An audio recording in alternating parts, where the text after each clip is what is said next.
Hi guys, এখন আমরা আসছি একটি সুন্দর পরিবেশ, সুন্দর জায়গায়, প্রকৃতির অপূর্ব একটি সুন্দর জায়গা। এখানে আপনারা আসলে অবশ্যই আপনাদের ভালো লাগবে। একধারে তাল গাছ আর একধারে হচ্ছে বিস্তীর্ণ বিল।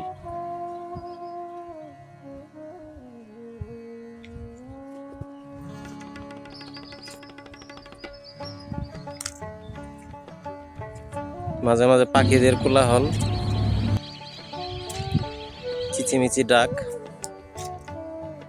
মনোমুগ্ধকর একটি পরিবেশ।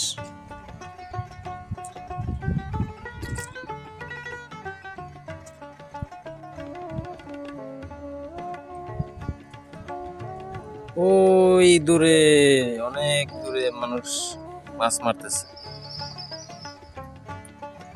আর এই পাখিদের যে কোলাহল, যে ডাকটা আসলে খুবই ভালো লাগে।